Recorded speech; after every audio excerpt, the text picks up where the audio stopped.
మన తండ్రి అయిన దేవుని నుండి, ప్రభు అయిన యేసుక్రీస్తు నుండి కృపయు సమాధానం మీకు కలుగును గాక. ఆమేన్. ప్రభునందు ప్రియులరా, బాగున్నారా? ఈ పునరుత్థాన దినము ఆదివారం దేవుని యొక్క అద్భుతమైన సంకల్పంలో మీ ముందుకు రావడం నాకు చాలా సంతోషం. ఈ సందర్భంగా దేవుడు మనతో మాట్లాడినటువంటి వాక్య భాగం చదువుకుందాం. నిర్గమకాండము 15వ అధ్యాయము 26వ వచనం చదువుకుని దేవుని మాటలు మనం విందాం. నిర్గమకాండము 15:26 వచనం. నీ దేవుడైన యెహోవా వాక్కును శ్రద్ధగా విని ఆయన దృష్టికి న్యాయమైనది చేసి ఆయన ఆజ్ఞలకు విధేయులై ఆయన కట్టడలన్నిటిని అనుసరించి నడిచిన ఎడల నేను ఐగుప్తీయులకు కలుగు చేసిన రోగములలో ఏదియు మీకు రానియను. నిన్ను స్వస్థపరచు యెహోవాను నేనే అని. ప్రభునందు ప్రియమైన దేవుని సంగమం, ప్రభువు తన బిడ్డలకు ఇస్తున్నటువంటి వాగ్దానం, ఐగుప్తీయులకు వచ్చినటువంటి రోగాలలో ఏది మీకు కలగకుండా చేస్తాను. ఎప్పుడు? నా కట్టడలు విని నా ధర్మశాస్త్రం అనుసరించి మీరు నడుచుకున్న ఎడల ఐగుప్తీయులకు వచ్చిన రోగాల్లో దేన్ని మీకు రాని. అంతేకాదు, ఏ రోగం వచ్చినా మిమ్మల్ని స్వస్థపరచు యెహోవాను నేనే అనే సంగతి గుర్తుపెట్టుకోండి. స్వస్థత అనేది మనుషుల వల్ల రాదు. స్వస్థత అనేది దేవుని వల్ల వస్తుంది. మనుషులు వారిని హెచ్చించుకోవడానికి స్వస్థత వరాలని అవన్నీ చెప్పుకుని ఏవో మభ్య పెడుతూ ఉంటారు. స్వస్థత అనేది యెహోవా వల్ల కలిగేది కనుక నిన్ను స్వస్థపరచు యెహోవాను నేనే అంటున్నాడు. అసలు రోగాలు ఎందుకు వస్తాయి? ఈ రోగాలు రావడానికి గల కారణం ఏంటి? ఆ రోగాల్ని నుండి స్వస్థత ఎలా వస్తుందనేది కూడా మనం తెలుసుకోవాలి. సహజంగా 2 రకాల రోగాలు ఉంటాయి: శారీరక రోగాలు, మానసిక రోగాలు. సాధారణంగా మానసిక రోగానికి మందే లేదంటారు.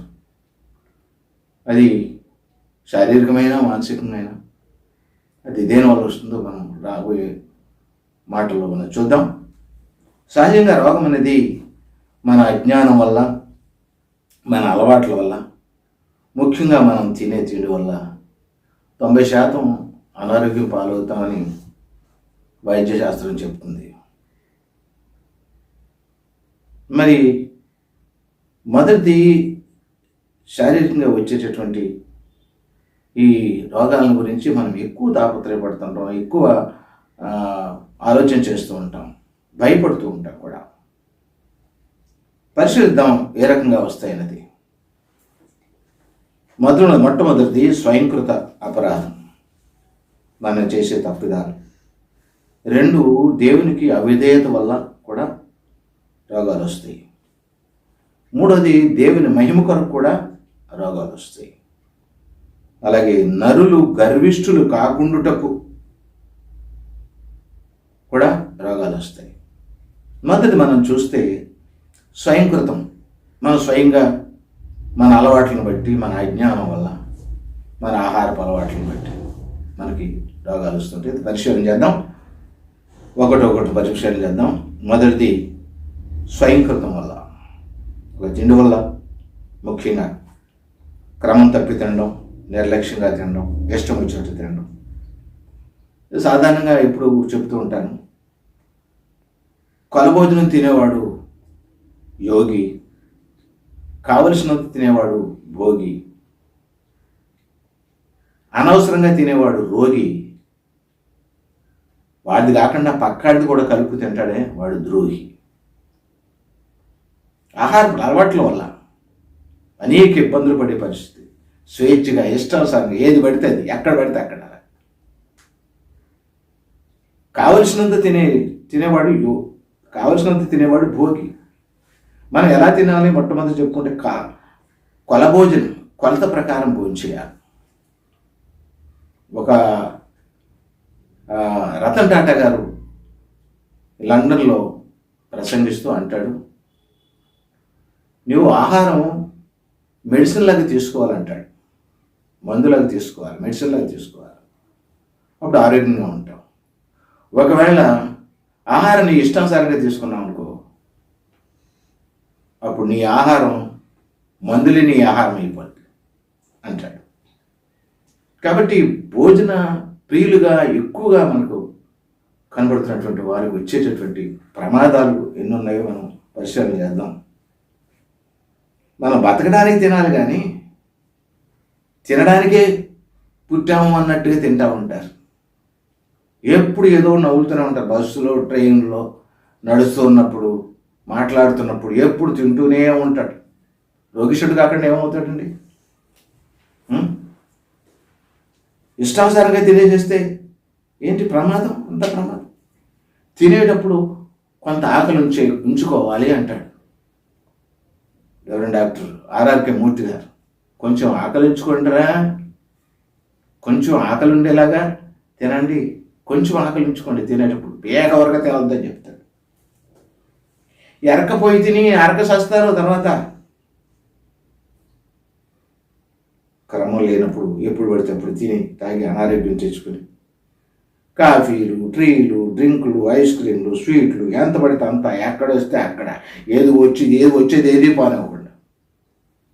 అటు షుగర్ పేషెంట్ అయ్యి స్వీట్ బాగా తింటాడు. మరి వేపుళ్ళు అవి ఇవి మా ఎన్వి అంటే పడి చేస్తాడు. నీసు లేనిదే తోసినా వెళ్ళదట మహానుభావుడికి. నీసు లేనిదే తోసినా వెళ్ళదట. ఓ ఎంత తిని తిని తిని తిని తిని కూర్చుంటాడు. కూర్చున్న వాళ్ళు లేవలేడు, లేచినడు మళ్ళీ కూర్చోలేడు, కదిలితే ఆయాసం, ఏ పని చేయడు, ఇక్కడ వస్తువు పిలిచి అక్కడ ఒక పెట్టడు, వ్యాయామం ఉండదు. గుండె జబ్బులు రాకపోతే ఏమవుద్దండి? గ్యాస్ రాకపోతే ఏమవుద్దండి? సారా తాగి తాగి తాగిది కిడ్నీలు పాడైపోతే నాకు ఎందుకు వచ్చింది ఈ రోగం అంటున్నాడు. సిగరెట్లు తాగి తాగిది క్యాన్సర్ తెచ్చుకున్నాడు. నేనే దొరికనా దేవుడికి అంటున్నాడు.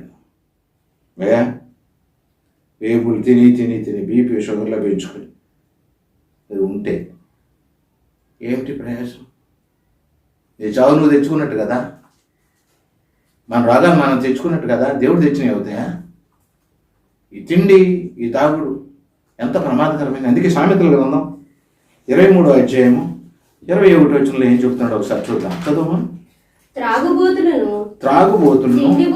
తిండిబోతులను దరిద్రులగుదురు, నిద్రమత్తు చింపిరి గుడ్డలు ధరించుటకు కారణమగును. తాగుబోతులు, తిండిబోతులు అసలు దేవుని రాజ్యంలోనే చారు. వాడు తినడానికే పుట్టాడు అన్నట్టుంటాడు. వాడు తాగుడు లేకపోతే ఎలాగండి కరోనా కష్టకాలంలో ఏదో కొంత అయినా తగలాలిగా నాలుగుకి అంటున్నాడు మహానుభావుడు. ఎదిగిన ఎలా చేస్తున్నాడు, దొరకకుండా చేసేస్తున్నాడు అని ఇలా రోగాలు తెచ్చుకుని దేవుణ్ణి నిందించేవారు. రాత్రి అంతా సినిమా చూసింది ముసలిది, నాకు ఒళ్ళు నొప్పులు వచ్చేస్తున్నాయని ఏడుస్తుంది. రాత్రి అంతా సినిమా చూడకపోతే ఏమైందే అని పక్క ఆవిడ. పోనీలేమో పాత సినిమా ఏదో చూశానులే. మరి ఇలాగ మనం చేసే తప్పులకి దేవుణ్ణి నిందిస్తే ఎలాగండి? అంచేత స్వయంకృతంగా మనం చేసే పనులు బట్టి రోగాలు తెచ్చుకుంటున్నాం. రెండోదిగా మనం చూస్తే అవిధేయత వల్ల వచ్చేటటువంటి రోగాలు. అవిధేయత, జైవిధేయత, దేవునికి విరుద్ధంగా ఉండటం వల్ల. ప్రభు చెప్తున్నాడు, నా మాట శ్రద్ధగా విని నా కట్టలను అనుసరించిన ఎడల. ఇందాక మనం చదువుకున్న వాక్య భాగంలో నిర్గమ 15:26లో శ్రద్ధగా వినే ఎడల మీకు ఐగుప్తులకు వచ్చిన రోగాలు ఏ రోగం నీకు రానివ్వను అని చెప్పాడు. ఆయన మాట శ్రద్ధగా వినాలి కదా. మరి రాజు అయినటువంటి ఉజ్జియా మనం పరిశీలన చేద్దాం. రాజైన ఉజ్జియా రెండో దినవృత్తాంతాలు ఆయన పరిపాలనా కాలంలో ఆయన ఎలా ఉన్నాడు, తర్వాత ఎలా అవిధేయుడయ్యాడు మనం ఒకసారి పరిశీలన చేద్దాం. రెండో దినవృత్తాంతాల గ్రంథం 26వ అధ్యాయం 3-4 వచనాలు చదువమ్మా. ఉజ్జియా ఏలన ఆరంభించినప్పుడు 14 వాడై యెరూషలేములో 52 సంవత్సరములు ఏలెను. 52 సంవత్సరాలు ఏలాడండి, పరిపాలన చేశాడండి. అతని తల్లి యెరూషలేము కాపురస్తురాలు, ఆమె పేరు ఎకొల్యా. అతడు తన తండ్రి అయిన అమజ్య చర్య అంతటి ప్రకారము యెహోవా దృష్టికి యథార్థముగా ప్రవర్తించాడండి.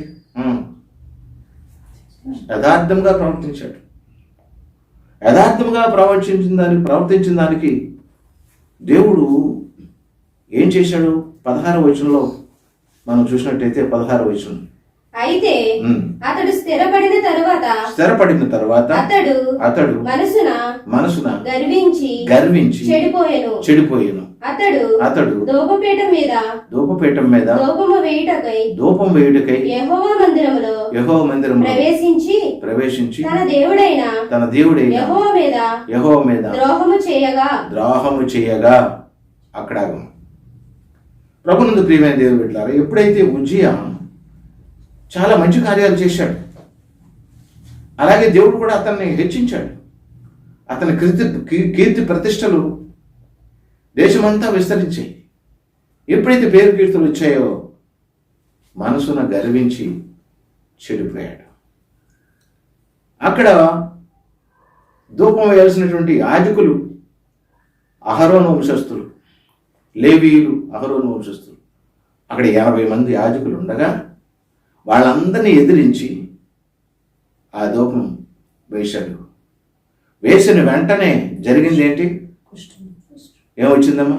19వ వచనం, ఉజ్జియా ధూపం వేయుటకు ధూపార్తిని చేతపట్టుకొని రౌద్రుడై యాజకుల మీద కోపము చూపాడు. ఇప్పుడు తప్పు చేయటం ఒకటే కాదు, యాజకుల మీద కోపం చూపించాడు. మీరు వద్దని చెప్తున్నారు. అక్కడ ఆ యాజకులు కూడా అతను వారిస్తున్నారు. చెప్పమ్మా. యెహోవా మందిరములో ధూపపీఠము ప్రక్కన ఉండగానే యాజకులు చూచుచూనే ఉన్నప్పుడు అతని నొసట కుష్ఠరోగం పుట్టిందండి.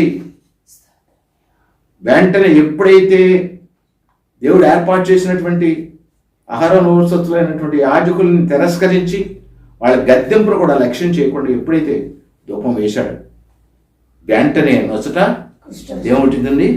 కుష్టు వచ్చింది. కుష్టు రాగానే అతను ఉంచారు అక్కడ. వెంటనే మందిరం నుండి వెళ్ళగొట్టిది, తోలేశారండి. అంతకుముందు మహారాజుగా ఉన్నటువంటి మహానుభావుడు ఇప్పుడు వెళ్ళగొట్టబడ్డాడు. తోలేశారు, ఇంత బయట తోలేశారు. భ్రష్టుడైపోయాడు. ఎంతమంది మీ దైవజనుని మాట వినకుండా అవిధేయతతో శాపం తెచ్చుకుంటున్నారు, పదవిని పోగొట్టుకుంటున్నారు, ఉన్న ఆశీర్వాదాలు పోగొట్టుకుంటున్నారు. అవిధేయత. ఈ అవిధేయత వల్ల తనకున్నది కూడా ఉన్న పేరుకుట్లు అన్నీ పోయి. ఉజ్జియా ప్రారంభ దశలో చాలా బాగున్నాడు. ఇదే నానంతే జరుగుతుంది. చాలా ప్రారంభ దశలో బాగుంటారు. అందుకే ఎఫెసీ సంఘం గురించి ప్రభు చెప్తూ నువ్వు మొదటి ప్రేమను విడిచిపెట్టావని చెప్తున్నాడు. కాబట్టి మొదలు బాగానే ఉన్నాడు. ఎప్పుడైతే పేరు కీర్తులు వచ్చాయో, మంచి పేరు వచ్చిందో, వెంటనే సైడ్ అయిపోయాడు. గర్వం పెరిగిపోయింది. అహంకారంతో దైవజనులు చేయాల్సిన పని తాను చేసి ఎప్పుడు ఇంకా మళ్ళీ తను చచ్చేంత వరకు కూడా మందిరంలో రాకుండా వెళ్ళగొట్టబడ్డాడు. కుక్కతో నెట్టుతో వేశారు. అలాగే రెండవ వ్యక్తిని మనం పరిశీలన చేద్దాం. రెండవ వ్యక్తి గెహజీ. ఇతను ఏం చేశాడు చూడండి, అవిధేయత వల్ల ఏం చేశాడు. రెండవ రాజుల గ్రంథం 5వ అధ్యాయం 5వ అధ్యాయం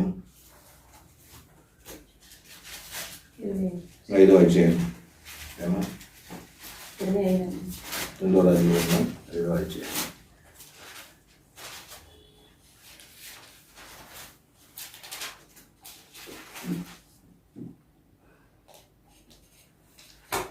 సిరియా దేశ సైన్యాధ్యక్షుడు నయమాన్ని అతని కుష్టును వెళ్ళగొట్టుకోవడానికి ఇశ్రాయేలు చిన్నది ప్రేరేపణతో మరి ఎలీషా ప్రవక్త దగ్గరికి వచ్చాడు. వచ్చిన తర్వాత అక్కడ జరిగిన సంఘటన అంతా మనకు తెలుసు. మరి ఒక పెద్దవాడి యొక్క మాట విని మరి నదిలో మునిగినప్పుడు చిన్న పిల్లవాని దేహం వల్ల ఇతను మరి దేహం తయారవగానే సంతోషంతో మరి ఏవో వెండి దుస్తులు అన్నీ ఇవ్వడానికి సిద్ధపడ్డాడు. అవి నాకు వద్దు, నువ్వు తీసుకెళ్ళిపో అన్నప్పుడు మరి తిరిగి సంతోషంతో ఆ నయమాను తన సైన్యంతో వెళ్ళిపోతున్నప్పుడు వారి వెనకే వెళ్ళి మరి ఎలీషా ప్రవక్త అడిగినట్టు మరి గెహజీ ఏం చేశాడు, వెండి కొన్ని దుస్తులు అడిగి తీసుకొచ్చి ఇంట్లో పెట్టుకుని ఏమీ తెలియని వాళ్ళ వచ్చి ఎలీషా దగ్గర నిలబడున్నాడు. అప్పుడు ఎలీషా అంటున్నాడు, గెహజీ నీవెచ్చటి నుండి వచ్చితివి అని అది అడిగినప్పుడు నీ దోషం నేను ఎచ్చటికి పోలేదు అని. అంతటి ఎలీషా వారితో, ఆ మనుషుడు తన రథము దిగి నిన్ను ఎదుర్కొన్నట్టు తిరిగి వచ్చినప్పుడు నా మనసు నీతో కూడా రాలేదా? ద్రవ్యమును వస్త్రములను ఒలివ చెట్లను ద్రాక్ష తోటను గొర్రెలను ఎడ్లను దాసదాసీలను సంపాదించుకున్నట్టు ఇది సమయమా? కాబట్టి నయమాను కలిగిన కుష్టు నీకును నీ సంతతిని సర్వకాలము అంటి ఉండను. ఆ నయమాన్ని నువ్వు తెచ్చుకుని ఇక్కడ వదిలేసుకున్నాడు. నువ్వు దాన్ని కొనుక్కున్నావయ్యా. నన్ను కూడా అంతే, ఇది తిన్నా అవిధేయత వల్ల అలా కొనుక్కుంటున్నాం, సంపాదించుకుంటున్నాం, పాడు చేసుకుంటున్నాం, అని జీవితాలు నాశనం చేసుకుంటాం. అవిధేయత, దేవునికి అవిధేయత, పెద్దలకు అవిధేయత, యజమానులకు అవిధేయత వల్ల పొందవలసిన మేలు పొందకుండా నువ్వు పోగొట్టుకుంటున్నావు. అంతేకాదు రోగాన్ని తెచ్చుకున్నాడు, కుష్ఠ రోగం. నీ కుష్ఠు నీ సంతతి వారి సర్వకాలం అంటే నువ్వు చెప్పగా మంచు వల్లే తెల్ల నేను కుష్ఠు కలిగి ఎలీషా ఎదుట నుండి బయటికి వెళ్ళాను. ఊడిపోయింది ఉద్యోగం, పోగొట్టుకున్నాడు, తన స్థితిని పోగొట్టుకున్నాడు. ఒక గొప్ప దైవజనుడి దగ్గర ఉండి అతను నేర్చుకున్నది ఏంటి అంటే ఇలా మోసం నేర్చుకుని కలగ శాశ్వత కాలం ఉండి కుష్ఠరోగస్తులందరూ కూడా ఈ గెహజీ తాలూకాని మనం చెప్పుకునే పరిస్థితి వచ్చేసింది. అలాగే మనం ఇంకొక వ్యక్తిని మనం చూద్దాం. యోధారాజు అయినటువంటి ఆసాను చూద్దాం. యోధారాజు అయిన ఆస 2వ దినవృత్తాంతాల గ్రంథం 16వ అధ్యాయము 1వ వచనం. ఆశ ఏలుబడి యందు 36వ సంవత్సరమున ఇశ్రాయేలు రాజైన బయెషా యోధా వారి మీద దండెత్తి బయలుదేరి యోధా రాజైన ఆశ యొద్దకు రాకపోకలు జరుగుకున్నట్లు రామాను కట్టింపగా ఆశ యెహోవా మందిరమందున రాజనగరనందును ఉన్న బొక్కసములోని వెండి బంగారము తీసి దమస్కులో నివాసము చేయు సిరియా రాజుకు బెన్యాదేదు నొద్దకు దూతల చేత పంపించి నా తండ్రికి నీ తండ్రికి కలిగి ఉన్నట్లు నాకును నీకును సంధి కలిగి ఉన్నది. వెండిని బంగారం నీకు పంపి ఉన్నాను. ఇశ్రాయేలు రాజైన బయెషా నన్ను విడిచి ఆవనికి పోనట్లుగా నీవు అతనితో చేసి ఉన్న సంధిని భంగము చేయమని వర్తమానం చేశాను. అలాగే 7వ వచనం చదువు. ఆ కాలమందు దీర్ఘదర్శి అయిన హనాని యోధా రాజైన ఆశ యొద్దకు వచ్చి అతనితో ఇలాగ ప్రకటించాను, నీవు నీ దేవుడని యెహోవాను నమ్ముకొనక సిరియా రాజును నమ్ముకుంటివే. దేవుణ్ణి నమ్ముకున్నటువంటి బిడ్డలు అన్యులు నమ్ముకునే స్థితి వచ్చింది. అంటే దేవునికి కాదు భయపడేది, అన్యుడిగా భయపడ్డాడు. దేవుని నిర్లక్ష్యం చేశాడు, అవిధేయత చేశాడు. అవిధేయత అతనితో ఉన్నాడు. అలాంటి పరిస్థితుల్లో ఆ దీర్ఘదర్శి గద్దించాడు. 10వ వచనం చూద్దాం. ఆ దీర్ఘదర్శి అట్లు ప్రకటించినందున ఆశ అతని మీద కోపగించి రౌద్రము చూపి అతనిని బందీ గృహంలో వేశాను. చూడండి, ఒక దైవజనుడు దేవునికి ప్రతినిధిగా ఉన్నటువంటి హనాని అనే ప్రవక్తను, దీర్ఘదర్శి ప్రవక్త, ఆయన బందికానంలో వేశాడు. దైవజనుడి మీద కోపం చూపించి ఆయన బందికానంలో వేశాడు. ఇంకా ఇంకొక తప్పు చేశాడు. 12వ వచనంలోకి వెళ్దాం. ఆశ తన ఏలుబడి యందు 39వ సంవత్సరమున పాదములలో జబ్బు పుట్టి తాను బహు బాధపడినను దాని విషయంలో అతడు యెహోవా యొద్ద విచారణ చేయక వైద్యులను పట్టుకొనెను. అది ఈ రోజుల్లో మనం కూడా అదే చేస్తున్నాం.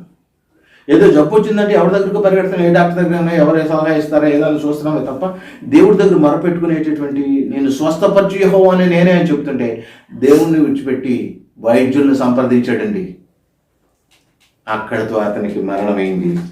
పితరులతో కూడా నిద్రించాడు. అవును ప్రియులరా, అవిధేయత నీకున్న స్థితిని పోగొడుద్ది, ఉన్న స్థితిని అంతా పోగొడుద్ది, పరువు ప్రతిష్టలు అన్నీ పోతాయి, ఉద్యోగం ఊడిపోతుంది. అవునందు మనం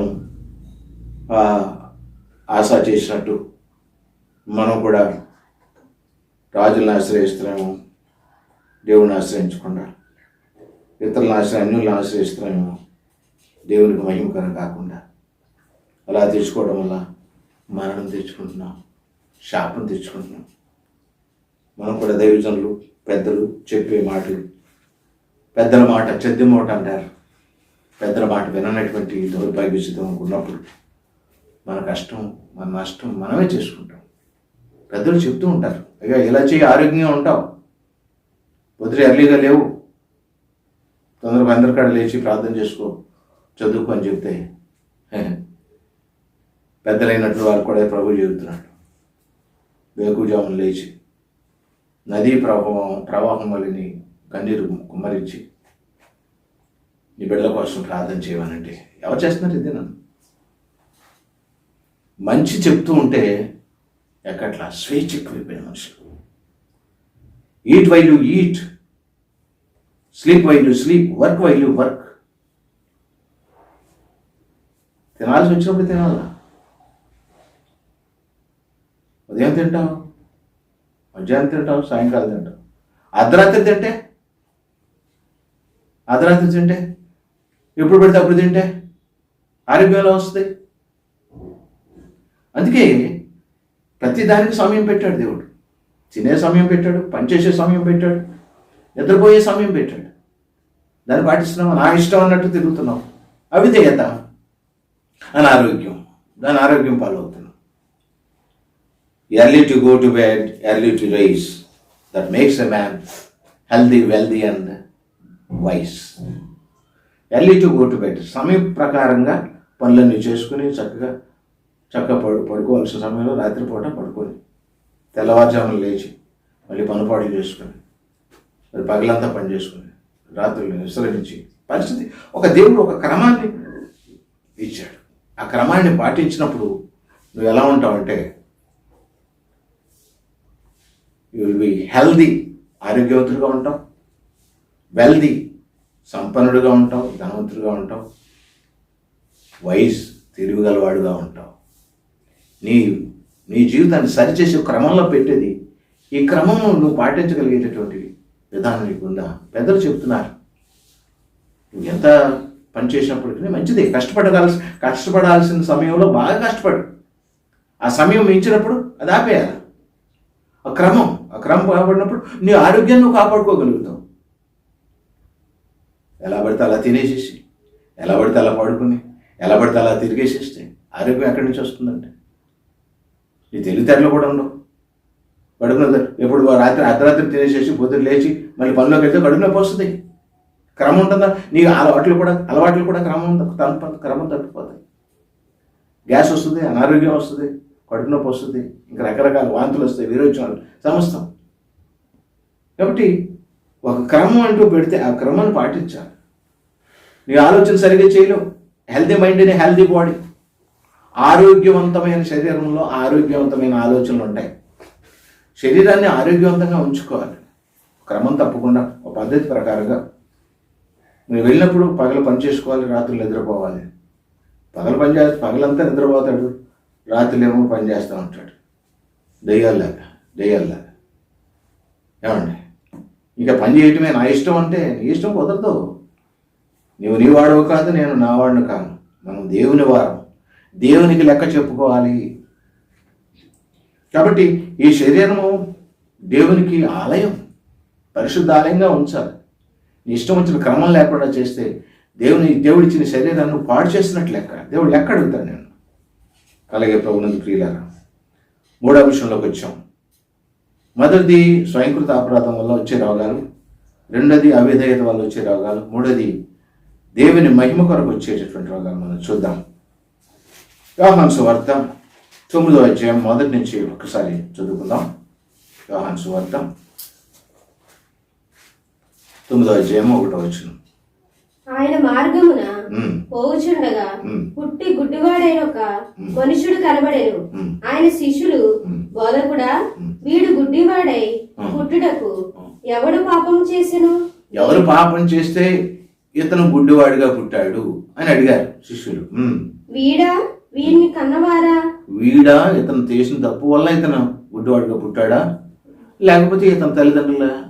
ఇతను అతను పుట్టుకతోనే గుడ్డివాడిగా పుడితే ఇతను తప్పు ఎలాగా అవుతుంది? పోనీ తల్లిదండ్రులు ఏమైనా తప్పు చేశారా అని అడిగారు. అడిగినప్పుడు ప్రభు ఏం చెప్పారు? యేసు వీడైనను వీడు కన్నవారైనను పాపము చేయలేదు గాని దేవుని క్రియలు దీని యందు ప్రత్యక్షపరచబడుటకై వీడు గుడ్డివాడిగా పుట్టాడు. అదండి దేవుడు మహిమ కొరకు, దేవుని క్రియలు గొప్పవి. దేవుడు అద్భుతమైన స్వస్థత ఇవ్వగలడు. కుంటివారిని గుడ్డివారిని లేవనెత్తగలడు. పుట్టుకతో గుడ్డివాడిగా పుట్టినటువంటి వాడిని కూడా ఎవరో బాగు చేయలేరు, ఎవరు పట్టించుకోవాలి కూడా అసలు. అటువంటి వాడిని కూడా ఇతను బాగు చేయగలడు దేవుడు అని చెప్పి, అది దేవుని మహిమ కొరకు అది నిర్దేశించబడిందని చెప్పి అక్కడ చెప్తున్నాడు. ఇప్పుడు మనం గుడ్డివాడిగా పుట్టినటువంటి వాడు అనేకుని గురించి మనం ఆలోచన చేస్తే, సంసోన్ అనే ఒక ఆయన ఉండేవాడు, దేవుని సేవకుడు. ఎక్కడి నుంచో బొంబాయి వెళ్ళిపోయాడు, ఢిల్లీ వెళ్ళిపోయాడు, మద్రాసు వెళ్ళిపోయాడు, తిరిగి వచ్చాను అన్నవాడు. నెల వచ్చేవాడు పాపం. ఆయన సాక్ష్యాలు షేర్ చేసుకునేవాడు. గుడ్డివాడు ఏంటి సేవ చేశాడు దేవుని మహిమ కొరకు. గుడ్డివాడిని పుట్టించింది దేవుడే, కుంటివాడిని పుట్టించింది దేవుడే. ఆయన మహిమ కొరకు అనేక కార్యాలు మన కళ్ళెదురు చూపిస్తాడు, మనకు బుద్ధి రావడం కోసం. అలాగే నీతిమంతుడైనటువంటి యోబుని గురించి మనం చూద్దాం. యోబు గ్రంథం 1వ అధ్యాయం 2 వచనాలు చదువుకుందాం. ఊజు దేశమునందు యోబు అని ఒక మనుషుడుండెను. అతడు యథార్థవర్తనుడును న్యాయవంతుడనై దేవుని యందు భయభక్తులు కలిగి చెడుతనమును విసర్జించిన వాడు. అక్కడ ఎటువంటి వాడండి? నీతిమంతుడు, యథార్థవంతుడు, న్యాయవంతుడు, దేవుని భయభక్తులు కలిగి చెడుతనం విసర్జించిన వాడు. ఇటువంటి ఆయనకి ఏమొచ్చిందండి? ఈయన ఎటువంటి వాడు? ఇంకా ఎటువంటి వాడు అంటే, తన బిడ్డలు 10 మంది బిడ్డలు, 7 కుమారులు 3 కుమార్తెలు. వాళ్ళు ఎక్కడ తప్పు చేస్తారని చెప్పేసి వేకువజామున లేచి ఒక్కొక్క నిమిత్తం దహన బలి అర్పించేవాడు. బహు సంపన్నుడు. ఆ దినాల్లో బహు సంపన్నుడు. ఏమండి, 7,000 గొర్రెలు, 3,000 ఒంటెలు, 500 జతలు ఎడ్లు, 500 ఆడుగాడిదలు కలిగి బహుమంది పనివారు కలిగినటువంటి ఆస్తిమంతుడు అని చెప్పింది. అంతేకాదు, దేవుడు అతని గురించి ఏమంటున్నాడంటే, మరి భూమి మీద అతని వంటి వాడు లేడు అంటున్నాడు. మరి సాతానుడు సంచారం చేస్తూ దేవుడినితో వాదం పెట్టుకున్నాడు.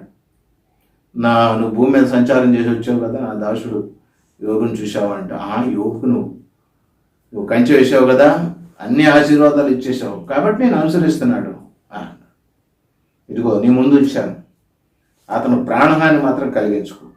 ఏమైనా అతను నా కొరకు నిలబడేటువంటి వ్యక్తి అని గొప్ప మాట దేవుడు ఇచ్చినప్పుడు, సాతానికి ఫ్రీడమ్ ఇచ్చినప్పుడు, సాతానుడు అతని ఆస్తిని తీసేశాడు, అతని బిడ్డలను తీసేశాడు, అతని ఆరోగ్యాన్ని కూడా తీసేశాడు. అయినప్పటికీ దేవుణ్ణి దూషించలేదు. దేవుని వ్యతిరేకంగా యెహోవా ఇచ్చాను వ్యతిరేకంగా మాట్లాడలేదు. యెహోవా ఇచ్చాను, యెహోవా తీసుకుని యెహోవా నామమునకే స్తోత్రం కలుగాక. భార్య దూషించింది. ఏంటి ఆయనకి ఇంకెందుకు బతుకుతావు, చచ్చిపోరాదు, అని గద్దించినప్పుడు కూడా బుద్ధిహీనురాలా మాట్లాడుకు, ఎంతసేపు మేలు పొందడానికైనా కీడు అనుభవించిన తగమా మనం అని బుద్ధి చెప్పాడు. భార్యకి బుద్ధి చెప్పాడు, తన స్నేహితుడు కూడా బుద్ధి చెప్పాడు. దానికి ఫలితం ఏంటి? రెట్టింపు ఆశీర్వాదం. రెట్టింపు ఆశీర్వాదం పొందాడు, రెట్టింపు ఆస్తిని పొందుకున్నాడు, రెట్టింపు ఆశీర్వాదకరమైన బిడ్డలను పొందుకున్నాడు. అలాగే ప్రభునందు ప్రియులారా, ఎంతోమంది బైబిల్ గ్రంథంలో మనం ఎంతోమంది రోగులు మనం చూస్తూ ఉంటాం. పక్షవాయు రోగిని చూస్తూ ఉంటాం. పక్షవాత రోగి మార్క్సువార్త 2వ అధ్యాయంలో మొదటి చూసినట్టయితే పక్షవాత రోగిని బాగు చేశాడు. అలాగే రక్తస్రావ రోగి 12 సంవత్సరాల నుంచి రక్తస్రావంతో బాధపడుతున్నటువంటి దీన్ని బాగు చేశాడు. అలాగే 10 మంది కుష్ఠరోగులు, లోకాసువార్త 17వ అధ్యాయంలో ఉన్నటువంటి 10 మంది కుష్ఠరోగులు, ఆ 10 మంది కుష్ఠరోగుల ద్వారా మనకు పాఠం నేర్పుతున్నాడు. వాళ్ళకి 10 మంది బాగుపడ్డారు, కానీ కృతజ్ఞతతో వచ్చిన వాడు అక్కడే. నీలో నాలో కృతజ్ఞత ఉందా? శతాధిపతి అనమాట మన మత్తయి సువార్త 5వ అధ్యాయం 8వ అధ్యాయం 5వ వచనం చూస్తే శతాధిపతి తన పనివాడు కోసం, పక్షవాతంతో బాధపడుతున్న తన పనివాడు కోసం వచ్చి ప్రభువును కనపరిచాడు. ఎంత విశ్వాసం అంటే, ఇలాంటి విశ్వాసం ఇశ్రాయేలులో నేను ఎక్కడా చూడలేదు అని ప్రభువే స్వయంగా చెప్పిన మాట. అబ్రహాము, ఇస్సాకు, యాకోబులతో వారు ఉంటారు. ఆ స్థానాన్ని ప్రభు ఆయనకి ఇచ్చాడు. ప్రభునందు ప్రియులారా, ప్రభు ఇంకా ఎన్నో అద్భుతమైన కార్యాలు, ఎంతోమంది స్వస్థ పొందారు. అవన్నీ రాయాలంటే ఇలాంటి భూమి మీద ఉన్నటువంటి నీటంతటినీ కూడా ఇంగుగా చేసినా ఆయన క్రియలన్నీ రాయటం సాధ్యం కాదు. కాబట్టి స్వస్థతను బట్టి మరి ఈ రోజున మనం సంతోషిస్తున్నాం. స్వస్థత ముఖ్యమా? అంతకంటే ముఖ్యమైనది ఏదైనా ఉందా? చూద్దాం. చూడండి, లూకాసు వార్త 10వ అధ్యాయము 17 నుంచి 20 వరకు ఉన్న వాక్య భాగం చదువుకుందాం. లూకాసు వార్త 10వ అధ్యాయం. ఆ 70 మంది శిష్యులు సంతోషముతో తిరిగి వచ్చి, ప్రభువా, దయ్యములు కూడా నీ నామము వలన మాకు లోబడిచున్నవని చెప్పగా, ఆయన, సాతాను మెరుపు వలె ఆకాశము నుండి పడుట చూచి తిని, ఇదిగో పాములను తేళ్లను త్రొక్కుటకు శత్రువు బలవంతటి మీద మీకు అధికారము అనుగ్రహించి ఉన్నాను. ఏదియు మీకెంత మాత్రమును హాని చేయదు.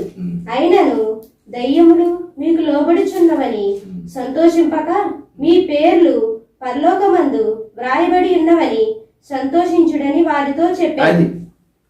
ఇప్పుడు కేవలం స్వస్థతలు స్వస్థతలు స్వస్థతలు మాట్లాడితే స్వస్థతల కోసం పరిగెడుతున్నారు. స్వస్థత ముఖ్యం కాదండి. మళ్ళీ ఇంకో రాగం వస్తుంది, ఇంకో రాగం వస్తుంది, ఇంకో రాగం వస్తుంది. ఏది ముఖ్యం? దేవుని రాజ్యంలో చేరడం ముఖ్యం. స్వస్థతల పేరు చెప్పి ఆకర్షించుకోవడం, స్వస్థతల పేరు చెప్పి మరి అసలు రక్షణ నిర్లక్ష్యం చేయడం అనేది లోకంలో జరుగుతుంది. అదే విషయాన్ని ప్రభు తన శిష్యులు, ఆయన 70 మంది శిష్యులను పంపించాడు.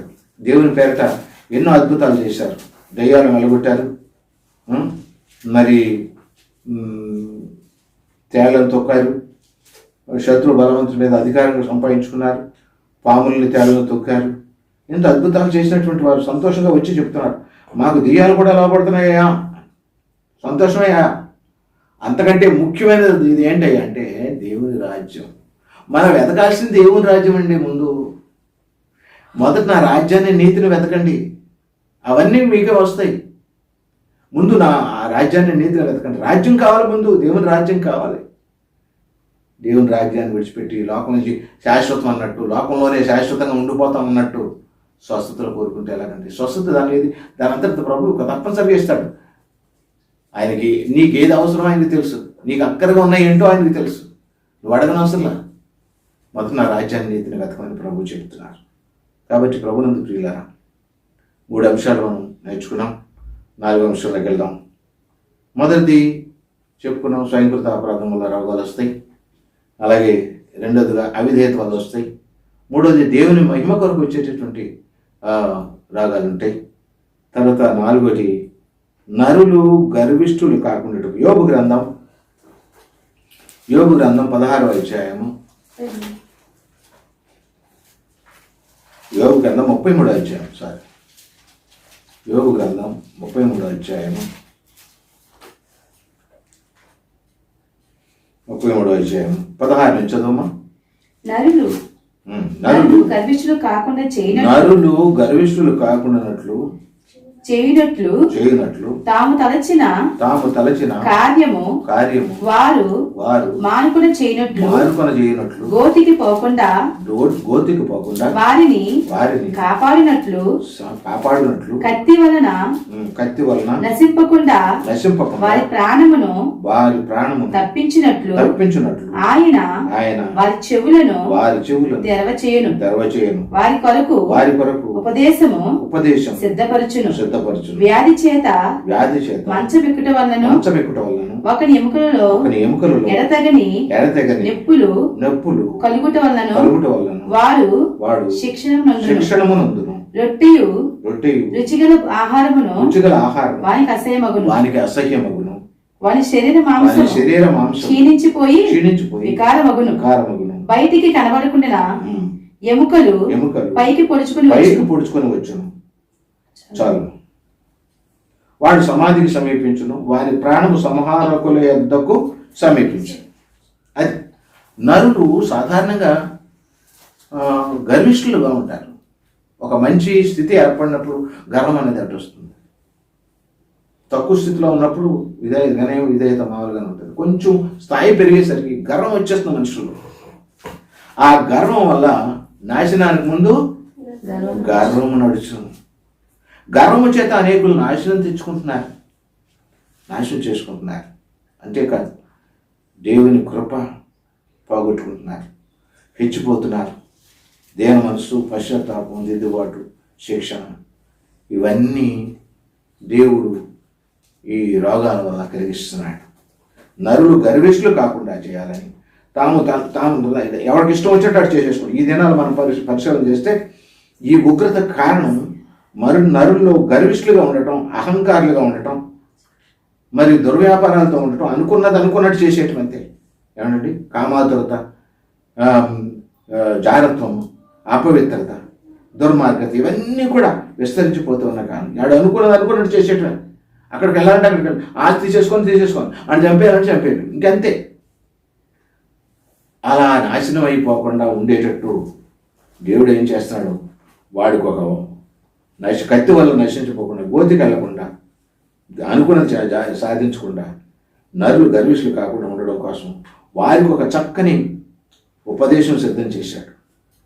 ఏంటయ్యా అంటే శిక్షలో ఉంది శిక్షణం. ఏంటంటే వ్యాధి చేత మంచం ఎక్కుట వల్ల. ఆవిడ అంతవరకు విలాసంగా తిరిగాడు, గర్వంగా తిరిగాడు, ఏదనుకున్నా చేసేద్దాం అనుకున్నాడు, మంచం మీద పడ్డాడు. అప్పుడు గుర్తొస్తుంది వాడు చేసినాయని. నేను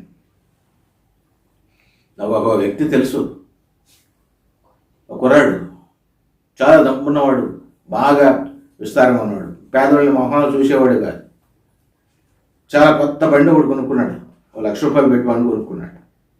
కొనుక్కుని ఆ స్నేహితులు ముందు నుంచి వెళ్ళిపోయాడు. ఒరే అని పిలుస్తున్నా కూడా పలకుండా వెళ్ళిపోయాడు. స్టైల్గా వెళ్ళిపోయాడు. వెళ్ళిపోయి ఒక చెట్టును గుద్దాడు, యాక్సిడెంట్ అయింది, హాస్పిటల్లో పారేశారు. 2 కాళ్ళు ఇలా పైకెత్తి కట్టారు, 2 చేతులు ఇలా కట్టారు. ఆ పరిస్థితుల్లో అనుకుంటున్నాడు, నా పొగరబోతనానికే ఎలా వచ్చింది, నేనంత పొగరబోతును కాబట్టి నా స్నేహితులు కూడా వాడితో మాట్లాడకుండా కూడా నేను వచ్చేసాను. వాళ్ళు నన్ను చూస్తారా, నాకు వస్తారా, నా దగ్గరికి వస్తారా అని అప్పుడు అనుకుంటున్నాడు. స్నేహితుల యొక్క అవసరం ఎంత వచ్చిందో, మరి ఎదుటి వ్యక్తిని ఎంత నీచంగా, చులకనగా, తక్కువగా చూసేటటువంటి వ్యక్తులు గర్విష్ఠులైనటువంటి వాడు. ఆ పరిస్థితుల్లో ఆలోచన చేస్తున్నాడు, నేను తప్పు చేశాను, ఇంకెప్పుడు జాగ్రత్తగా ఉండాలి అని ఒక మంచి ఆలోచన చేసుకుంటాడు. కాళ్ళు చేతులు కట్టినప్పుడు స్నేహితులు పరిగెట్టుకుంటూ వచ్చాడు. ఎలా పిలుచుకుంటూ వచ్చేసావు, సారీరా, క్షమించరా, అందుకే ఇలా అయింది, నా గర్వానికి తగ్గట్టు అయిందిరా అని చెప్పి తన తప్పు తెలుసుకుని తన జీవితం సరి చేసుకున్నాడు. అలా సరి చేసుకోవడానికి ప్రతి వ్యక్తి సరి చేసుకోవాలని దేవుని ఉద్దేశం. వాడు గర్విష్ఠుడైపోయి నాశనానికి వెళ్ళిపోవాలని దేవుడి ఉద్దేశం కాదు. గోతు పోకుండా ఉండాలి, కత్తి వల్ల నశింపకూడదు, శత్రువుల చేతిలో పడకూడదు. దానివల్ల ఆయన శిక్ష ఇచ్చాడు. శిక్ష కాదు అది శిక్షణ. శిక్షలో శిక్షణ ఉంది. మంచం ఎక్కడం, ఎడతెగని నొప్పులు, ఆహారం అసహ్యంగా ఉండటం, శరీరం క్షీణించిపోవడం, ఎముకలు ఎండిపోవడం, సమాధికి దగ్గరగా ఉండటం, చావుకి దగ్గరగా ఉండటం. అప్పుడు ఉపదేశం సిద్ధం చేశాడు. ఆ ఉపదేశం విన్న తర్వాత అతడు పాతాళం ఉన్నప్పుడు వెళ్లకుండా ప్రాయశ్చితం నాకు దొరికాను, నేను నశించిపోకుండా దేవుడు నాకు మంచి అవకాశం ఇచ్చాడు అని 25వ వచనం. అప్పుడు వారి మాంసం వాలుని మాంసం కన్నా ఆరోగ్యంగా ఉన్నది. ఎప్పుడైతే పశ్చాత్తాపడుతున్నాడు, ఎప్పుడు దిద్దుబాటు చేసుకుంటున్నాడు, ఎప్పుడైతే పశ్చాత్తాపం వచ్చిందో, దేన మనసు వచ్చేసింది, శిక్షణ వచ్చింది, ఇప్పుడు అంటున్నాడు, నేను నా చిన్ననాటి స్థితి నాకు కలిగింది, దేవుని బతిమాలుకున్న ఆయన కటాక్షిస్తాడని ఆ సంతోషం అతను నిర్దోషత్వం వచ్చింది. అతని తప్పుదానికి, అతని అహంకారానికి ఒక ఫుల్ స్టాప్ వచ్చింది. ఇక ముందు అలా ఉండకూడదని శిక్షణ పొందాడు. ఈ రోజున మనం కూడా ఒక అనారోగ్యం వచ్చినా, ఒక రోగం వచ్చినా, ఒక బాధ వచ్చినా, సమస్య వచ్చినా మనం తెలుసుకుని వాటిని సరి చేసుకోవడానికి దేవుడు మంచి అవకాశాలు అనిపిస్తున్నాడు. ప్రభువుని ప్రియులారా, మిరియామును మనం చూస్తే, మిరియాము కూడా ఏం చేసింది?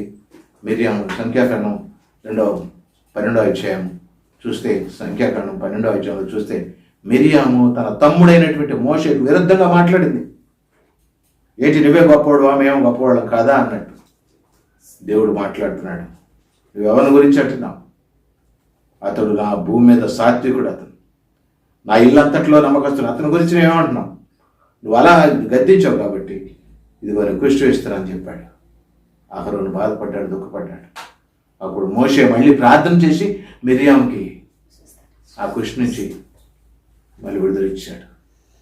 లేకపోతే బయటకు పోవాల్సిందే. మళ్ళీ వాళ్ళ దగ్గర మనుషులు బయట ఉండాల్సిందే, ఊరు బయటకు పొలిమేరలో చేర్చేయాల్సిందే. అలాగే మనం హిజ్కియాను మనం చూసినట్టయితే, హిజ్కియా మరణకరమైన రోగం వచ్చినప్పుడు హిజ్కియా పశ్చాత్తాపడ్డాడు, తన తప్పిదాన్ని తెలుసుకున్నాడు. హిజ్కియా పశ్చాత్తాపడి యెహోవా యథార్థవంతుడైన నన్ను సత్యం అనుసరించి తిరిగే నీ దృష్టికి అనుకూలంగా నడుచుకున్నాను నేను అన్నప్పుడు అతని కన్నీళ్లు విడిచిట చూచి దేవుడు అతనికి 12 ఏళ్ల ఆయుష్ పెంచాడు. అలాగే పౌలు శరీరంలో, ఇదొకసారి చదువుదాం. 2 కొరింథీ పత్రిక 2:12 అధ్యాయము 7వ వచనం చదువుకున్నాం. నాకు కలిగిన ప్రత్యక్షతలు బహు విశేషముగా ఉన్నందున నేను అత్యధికముగా హెచ్చిపోకుండా నిమిత్తము నాకు శరీరములో ఒక ముళ్ళు నేను అత్యధికముగా హెచ్చిపోకుండానట్లు నిమిత్తము నన్ను నలుగగొట్టుటకు సాతాను యొక్క దోతగా ఉంచబడెను. చాలా శరీరంలో ముళ్ళంటే అది శరీర వ్యాధి. అది ఉండని అంటున్నాడు ప్రభు. నా కృప నీకు చాలును, అది ఉన్నా నేనేం చేయదు. నలగొట్టబడాలి. అలా నలగొట్టబడటం ఆయనకి ఇష్టం. ఎందుకంటే నలగటం వల్ల మేలుంటుంది, నలగటంలో మేలుంటుంది. నలుగకుండ గోధుమలు కడుపు నింపగలుగునా, కరగకుండ కొవ్వొత్తి కాంతిని ఇవ్వగలుగునా. నలగకుండ గోధుమలు కడుపు నింపగలుగునా, కరగకుండ కొవ్వొత్తి కాంతిని ఇవ్వగలుగునా. ఆత్మీయ యాత్రలో నలుగుటయే మేలయ, ఇరుకైన బాటలో కరుగుటయే వెలుగయ.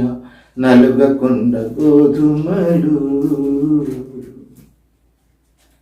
పగలని బండి నుండి జలములు ఊరునా, దున్నని పొలము నుండి పంటలివ్వగలుగునా.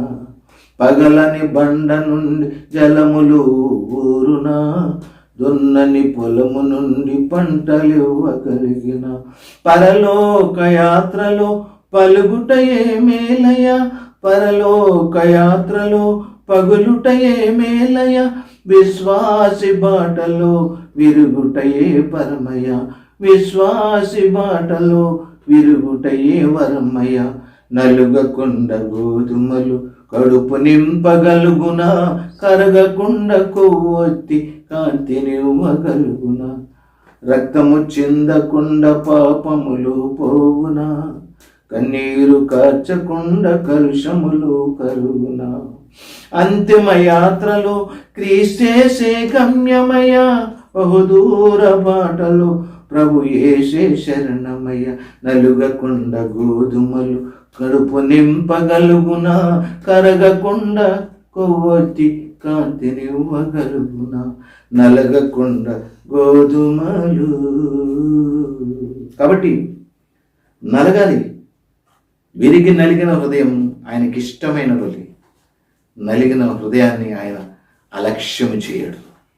నలిగిన హృదయం నలగొట్టి నిన్ను దీనులుగా చేసి, రోగం వల్ల కాదు, రోగం కంటే గొప్పవాడు దేవుడు. ఆ రోగాన్ని నుంచి విడుదల ఇచ్చేవాడు దేవుడు. రోగాన్ని చూసి నువ్వు భయపడుతున్నావా? భయపడద్దు. దావీదు గొలియాతును గెలిచాడు. దీనులైన వారికి ఆయన ధన్యత ఇస్తున్నాడు. దీనత్వం కలిగి రోగంతో ఉన్న మరణించిన వారే ధన్యులు. భక్త సింగ్ గారు 97 సంవత్సరాలు బ్రతికాడు. భక్త సింగ్ గారు చివరి దశలో సుమారుగా 11 సంవత్సరాలు అనారోగ్యంతో మరణించాడు. అయినప్పటికీ ఆయన చనిపోయినప్పుడు 2,27,000 మంది హాజరయ్యారు. ఆయన సేవలో మరి దేశ విదేశాల్లో ప్రపంచమంతా కూడా 2 లక్షల మంది సంఘం ఉన్నారని చరిత్ర చెబుతుంది. కాబట్టి ఈ రోగంతో ఉన్నామని రోగం ముఖ్యం కాదు. ఆరోగ్యంగా ఉన్న రోగంతో ఉన్న ప్రభుతో ఉండటం వీలైంది. ఇంత వయసులో, ఇంత దీర్ఘ వయసులో రోగంతో ఉన్నామని బాధపడుతున్నాము. రాగం నేను ఏం చేయలేదు. ప్రభు నీకు అండగా ఉండగా ఆ రాగాన్ని నుంచి ప్రభు విడుదలిస్తాడు. రాగంతో చనిపోయినా తన రాజ్యంలో చేర్చుకుంటాడు. అన్ని రోగాల కన్నా ప్రమాదకరమైన రోగం పాపరోగం. ఆ పాపరోగం నుంచి విడుదల పొందాలి. ఆ పాపరోగం నుంచి ఎప్పుడైతే విడుదల పొందుతావో అది నీకు పరలోకం సిద్ధిస్తుంది. ఆ పాపరోగం పోవాలంటే పాపరోగానికే మందు, అది పరుగెత్తి తినకుంటే దొరకదిక ముందని పాడుతూ ఉంటారు. కాబట్టి ఆయన మన పాపరోగాన్ని పోగొట్టేది యేసు రక్తం. యేసు రక్తం ప్రతి పాపము నుండి విడిపిస్తుంది. అతిక్రమములు దాచిపెట్టేవాడు వర్ధిల్లడు. వాటిని ఒప్పుకొని విడిచిపెడదాం. ఆ రోగాలు మనల్ని ఏమీ చేయలేవు. హింసలు మనల్ని ఏమీ చేయలేవు. బాధలు మనల్ని ఏమీ చేయలేవు. నలిగిపోతానని బాధపడద్దు. నలుగుటి వల్ల ఏదో మేలు ఉందని, దాని ప్రయోజనం ఉందని గుర్తిరిగి మన జీవితాలు సరి చేసుకోవడానికి దేవుడు చక్కని అవకాశం ఇచ్చాడు. కాబట్టి మనం మన యొక్క రోగం ఏదో దేవుని కొరకు, దేవుని మహిమ కొరకు అది స్వస్థత పొందాలి, లేకపోతే నలగొట్టబడాలి. అలా నలగొట్టబడ్డ దేవుడు పౌలు గారు అంటాడు, నేను నలగొట్టుకుంటాను అంటాడు. నలగొట్టుకోవడం వల్ల మనం ఎంతో ప్రయోజనం పొందుతాం. దేవుని యొక్క మేలులు పొందుతాం. దేవునికి సమీపంగా ఉండగలుగుతాం.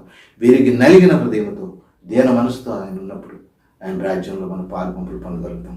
దేవుడు తన మాటలు ప్రభువును దీవించునుగాక. ప్రార్థన చేసుకుందాం. ప్రేమను కలిగితే శ్రేయానికి వందనాలు, స్తుతులు, స్తోత్రాలు. ఇదేనా నా ప్రభువా మీరు ఇచ్చినటువంటి శ్రేష్టమైన మాటలు. ప్రభువా, అనేక రోగాలు ఎదుర్కొంటూ ఉంటాం మా జీవితంలో. ఎన్ని రోగాలు ఇచ్చినప్పటికీ అవి మమ్మల్ని ఏమీ చేయలేవు. రోగంలో మాకేమీ నష్టం కలగదు. కానీ పాప రోగాన్ని అన్నిటికంటే ప్రమాదకరమైంది పాపరోగం. ఈ పాప రోగాన్ని పోగొట్టుకోవడానికి ప్రతి పాపాన్ని విడుదలిచ్చేది యేసు రక్తం. ఆ రక్తంలో శుద్ధి చేయబడాలంటే అతిక్రమలు దాచిపెట్టేవాడు వర్ధిల్లుడు. వాటిని ఒప్పుకొని విడిచిపెట్టేవాడు దేవుని కనికరం పొందుతాడు. ఈ కనికరం పొందినటువంటి వారుగా ఈ లోకంలో మేము జీవిస్తూ నీ యొక్క అద్భుతమైన సంకల్పాన్ని నెరవేర్చగలిగేటట్టు ప్రభు, నీ వల్ల స్వస్థత ఉంది, నీ వలన జీవం ఉంది. స్వస్థత ప్రాముఖ్యమైనది కాదు, దానికంటే ముఖ్యమైనది నీ రాజ్య వారసులుగా ఉండటం. నువ్వు రాబోతున్నావు. నీ రాకడ కొరకు మేము ఎదురు చూస్తున్నాం ప్రభు. సిద్ధపడిన బుద్ధిగల కన్యకుల వల్ల మా జీవితాన్ని సరిచూసుకోవడానికి ఎన్ని అవాంతరాలు వచ్చినా, ఎన్ని ఆటంకాలు వచ్చినా క్రైస్తవ జీవితం అంటే ఎదురీదే జీవితం.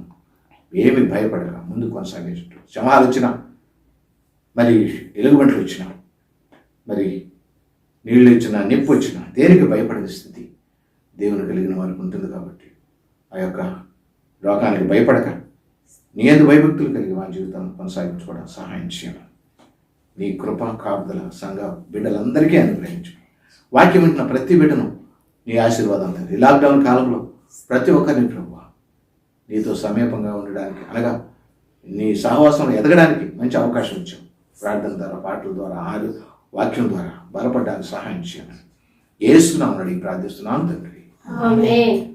మన తండ్రి అయిన దేవుని ప్రేమ, ప్రభువైన యేసుక్రీస్తు కృప, పరిశుద్ధాత్మ అన్యోన్య సహవాసం ఇప్పుడు వచ్చిన మనందరికీ ఆయన ప్రేమిస్తున్న సకల పరిశుద్ధులకు సదాకాలం తోడైండును గాక. ఆమేన్. దేవుని స్తోత్రం కలుగును గాక. హల్లెలూయా.